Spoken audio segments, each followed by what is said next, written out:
friends, welcome to Gardening with Creekside. Welcome to a chilly, brusky December morning here at the nursery.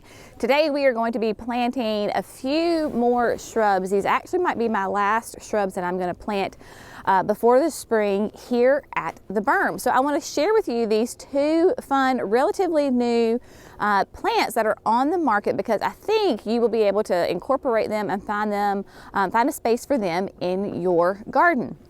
We are going to be working, I got a whole crew with me today because we're trying to get some of this, lots of projects done today. So I've got Jerry back there, I've got Randy is with us today, and of course Miss Brenna, and then Jackson is over here on the Bobcat. You're probably going to hear it crank up in a minute.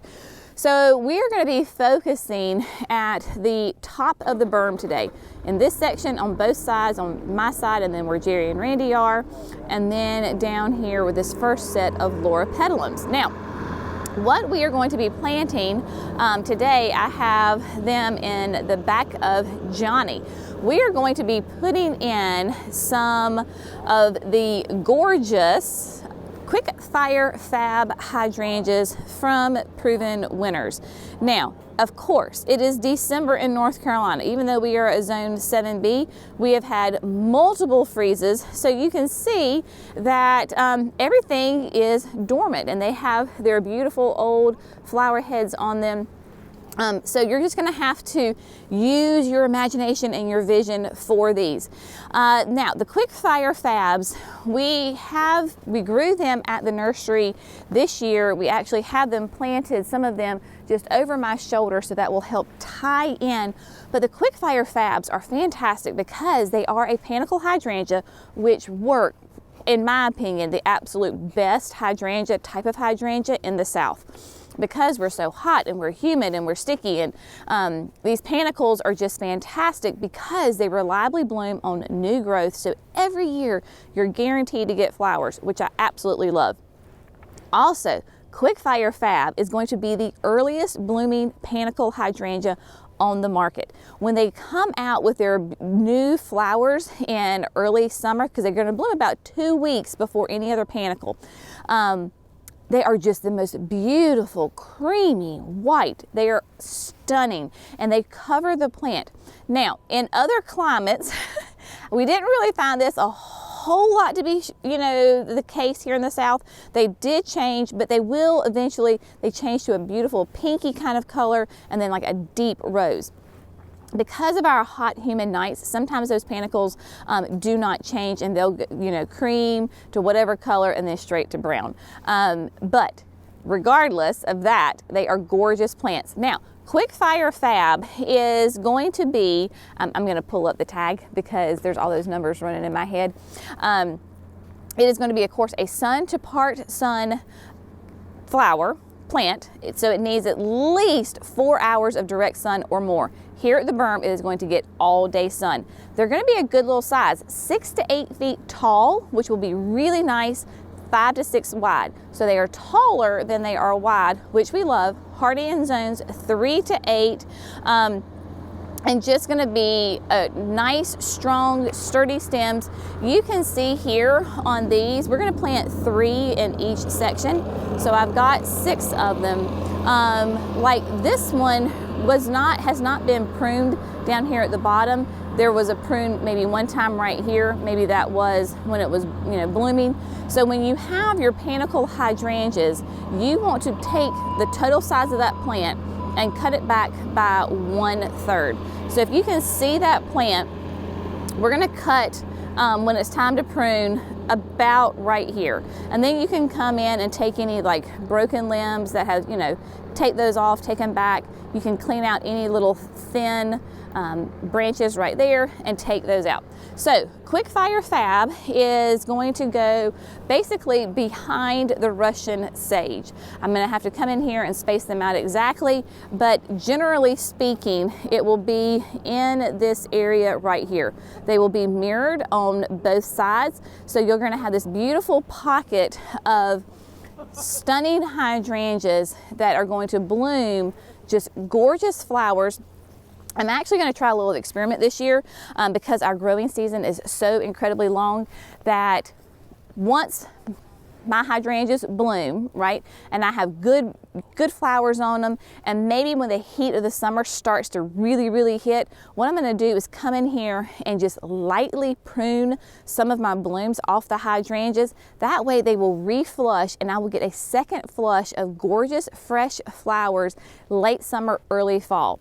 And then, because then we'll have cooler nights going into the fall, so hopefully that way I can get some pink blooms. So I'll keep you up to date on that, but just if you're a southern gardener and you have a problem with, you know, your blooms turning brown because of our weather, maybe think about doing a light prune in like end of July, and you'll get a second flush of flowers. So that's something, a little side note right there. Next, what we're gonna do is we are going to have 3 weigela.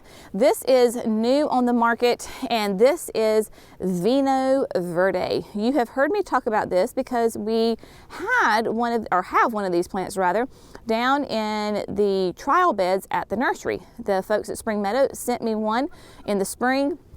I love this. Now, Vinho Verde is going to be grown predominantly for its really unique foliage. It is just a stunning plant. It has a really intense, like on the leaves, the interior is very green, and it has a wide black margin on the outside. It is a gorgeous plant. Now, the weigela, the Vinho Verde, is going to be a full sun plant that is listed as a full sun, hardy in zones 5 to 8. We are a 7B, so this could be a little iffy, but my other weigela, the Vinho Verde that I had down there, was in full sun, did well. These will be on irrigation, so they will have good water. Now, the Vinho will bloom in the spring, really sweet little pink flowers. It is not going to be a heavy bloomer. That is not the main job of this plant. The foliage is the main attraction for this plant. So you will get flowers in the spring, just not as heavy as maybe some of the other weigela that you're used to. It is going to be 3 to 5 feet tall and wide. Beautiful shape, and just, I mean, so easy to take care of. If you need to prune it, of course, the best time would be after it blooms. Now, where are these 3 Vinho Verdes going to go? They are going to come down, and I know we're dealing with the sun. It is early in the morning, and you can tell we are in some winter sun here today. Now, I have the Jazz Hands Bold Loropetalum in the back. If you forgot that video, you can check out the link above. These will be like 5 to 6 feet tall. So just imagine tall and wide. They're really going to come up and cover like this fence. Massive coverage right here. And then the Vinho is going to be in front. Really super nice because, let's see if I can show it to you. The Jazz Hands, like most Loropetalums, of course has that like purple burgundy color to it, but the bold is even more intense. Just really intense purpley color, and so the Vinhos are really going to pop quite nicely off of them. Now, the exact placement is to be determined. So what we're going to do is go ahead and get these plants placed, and then I've got my power planter auger, I've got my biotone, and once we get them placed, and I'll check back with you and give you a little update on the exact placement and why I chose to do what I did.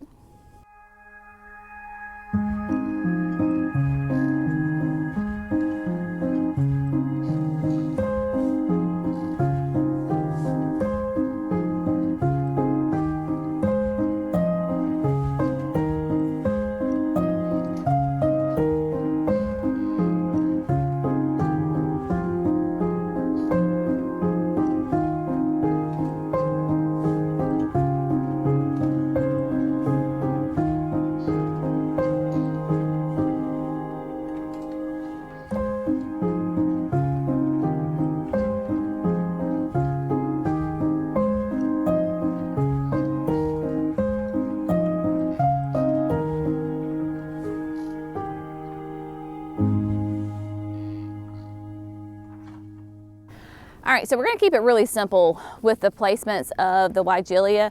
There's not a whole lot of like fancy maneuvering we can do around there just because of the shape of the bed. This is the section of the bed where it's just kind of the skinniest part, long and skinny. So with those jazz hands bowls being 5 to 6 feet tall and wide, then you have the Vinho Verdes that are going to be that 3 to 5 feet tall and wide.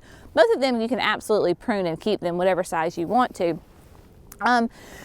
So I spaced them 5 of my feet apart. That way when they're at maturity, they will just be kissing each other. If they start to get too happy here, like I said, easily trim them back once a year and everybody will be fine. So we're gonna keep it really simple right through here. You know, in the springtime, because neither one of these shrubs are going to be their mature size right away, obviously, right? We talk about it takes about 3 years for them to reach maturity. I can easily come in here and pop in a couple of like annuals if I wanted to. If I wanted to put in, I don't know, something low that has flowers like evolvulas, that kind of thing, it would be gorgeous. So use your annuals to fill in your space while you're waiting for your shrubs to grow and mature. Simple, simple there. Then over on my right shoulder, we went ahead and put the Fire Fabs behind the Thunderhead pine. I kind of went back and forth on my placement of it because at first I was like, do I go more up towards the driveway? But then spacing those about 6 feet apart from each other, I thought, well, that's getting a little bit too close to the maple tree, which is not a problem for the sun because they can do dappled sunlight, probably actually be good for them. But then getting really close to those roots, and I was like, yeah, plus I didn't like it, just looked a little too crowded. So we went ahead and popped one on the right side of the Thunderhead. That way it'll those hydrangeas will kind of nook in the pine, and when they're all blooming, it'll really make the pine even stand out even more. So again, those are about 6 feet of my feet, not quite a foot, apart from each other. And because they bloom on new growth, every February-ish, I will be coming in and pruning them. So if you wanted, if I wanted to keep them more off the ground and up a little bit, I certainly could do that as well. So now we're going to hop on the other side of the fence and get those 3 Fire Fabs placed because I haven't placed them yet.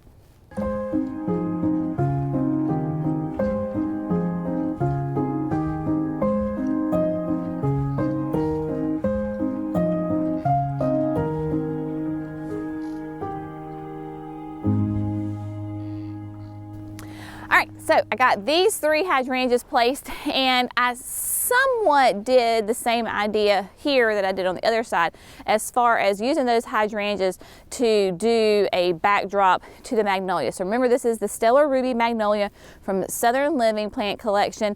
It is an evergreen magnolia, different than what you think is a traditional magnolia. Beautiful spring bloomer. It blooms periodically throughout the summer. It's also known as a banana shrub, so it smells like a ripe banana. So they'll have creamy white, then turn to a beautiful ruby color. So that will play off really nicely with these Fire Fab hydrangeas. I went ahead, they are pulled down further on the berm than the other 3 are, but then that just gives depth to the whole like hydrangeas, and so it just kind of widens that space. These are spaced a little bit further apart than the 6 feet. Totally fine. They're these 2 sides of the fence, I say they're like sisters. They're not identical twins, so they just complement each other. That way we still have plenty of room on both sides of the fence, closer to the driveway if we want to do something more, I don't know, fancy, because you're coming through the gate, the entrance. So that just gives us options there, because we don't know exactly how we want to landscape right there at the driveway. So it's going to be super, super simple. I am going to use my power planter auger. This is, of course, I get people asking me all the time. If you go to our video description, I always have the link for the power planter there. So you can click on that, it'll take you straight to Power Planter. We use the, it's the heavy duty tips because they have that like little pilot hole with our clay soil. That's what we need. This is the bigger of the heavy duty augers. I believe it's the 9-inch. It is perfect for 3 gallons, which is what I have today. And then we use the DeWalt drill from Power Planter that has the E-clutch. So that way if I hit resistance, it stops and it doesn't keep spinning. So we're going to do that. Of course, my Biotone. Biotone is that wonderful starter fertilizer that really promotes healthy root growth, which is what we want. We want, especially here in the wintertime, for our roots to get really, really happy and very, very vigorous. So that way, when the summer heat hits, they will not miss a beat. So we'll do that. We are not going to do compost because remember when we built the berm just, a couple of months ago, we brought in a lot of beautiful organic matter. So it is already here. And then in the next couple of days, very soon, we are going to go ahead and top dress this entire berm with a beautiful blend that we have of compost and the aged pine bark fines. So that will add that beautiful nutrition to the soil that way. So it's going to be pretty simple. I am going to get the holes dug, biotoned, plants in. The only other thing that I want to tell you is that when we're planting in our clay soil, we always want to plant our perennials, trees, and shrubs a little high. When you're looking around, like if you can see in the video, like the Russian sage that is right beside of me, I have the root ball sticking out about 1 inch above the ground. Jerry says you can't see it. I'll show you a little picture of it. But they're actually sticking up above the ground, especially Russian sage. It hates to be wet, so it drains. So we want to plant these shrubs about 1 inch above the ground. So you're going to see a root ball sticking up. When we come back with the compost mulch blend, then that will, we can bring it up to it, but we're not sinking those plants super low in our clay soil. That's the last thing you want to do because they can drown and then rot, especially during the winter. So without further ado, we're going to start auging some holes.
Okay, so just like that, we have 9 shrubs into the berm that are going to bring us a beautiful 3 seasons of color, and then the hydrangeas will be a fun interest in the wintertime with their old bloom heads up. So just to recap here, Brenna is inspecting my work with the weigela. We got those 3 Vinho Verdes in front of the Jazz Hands Bold Loropetalum. Probably a little hard to see because they're just sticks right now. I'll never forget, I had a sweet friend, customer of ours, actually from church. He's gone to be with the Lord now, but he joked because he was like, why did you sell my wife a bunch of dead sticks? Totally joking, but I can't help but think of when I plant a plant that is dormant and it just has the sticks. I always think of him. So anyway, sweet little memory. Now the Vinho Verdes, of course, will give us nice little spring flowers, pink flowers. Pink seems to be kind of the theme right now on this side of the berm. So that interest in the spring, summer, and fall is going to be gorgeous. And as they grow, nice big presents. Now, on your weigela, they bloom on old growth. So the best time to prune them is immediately after they flower if you need to. And then of course, coming up here behind the thunderhead pine, we've got 3 of those quick Fire Fabs. It is going to be a beautiful backdrop to this tree. We've got a 1, a 2, and a 3 right there. 6 to 8 feet tall, 5 to 6 wide, gorgeous, beautiful, creamy white blooms that will turn a nice pink, rose pink, and then remember, this bed is going to be on irrigation. We will lay that irrigation in the spring. No need to do it right now. We just had massive amounts of rain just 2 days ago, and we're getting ready to go into a week of rain. So no need to worry about watering these. And then here on the other side, you can see it from the driveway distance, like the driveway side. So I'm standing in the driveway, and we have the Russian sage right here, denim and lace. Then the Stellar Ruby Magnolia, an evergreen. That's gonna be, I wanna say like 10 feet tall, so not crazy tall.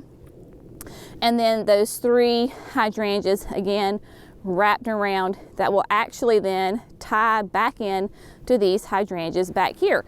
So these, we treat the berm as really like one massive flower bed because it is one physical space. But also in my brain, I have them divided up into 2 flower beds, right? 1 on each side. I want them to complement each other, but they don't have to be identically planted. They're not identically, like the shape of the beds are different. So you just want them to complement one another really nicely. So this whole area is coming in so nice. It's crazy to think that we have this gorgeous space here where just a couple of months it was grass. I do want to give you a little update. We have had multiple freezing nights. In fact, this morning it was like 28. But look how pretty these Perfecto Mundos epics, the foliage on this azalea. Look how dark it is. It has really darkened up with those cooler temperatures. Of course, you see the old blooms on there, but just imagine this beautiful color, really dark. I know they're little, they're gonna grow, but imagine them being, I wanna say they're in that 4-foot range in front of that Stellar Ruby. Really, really pretty. So this whole space is coming together. I know a couple of you are like, Jenny, you need some more like flowers and different colors and textures. Don't fret, my pet.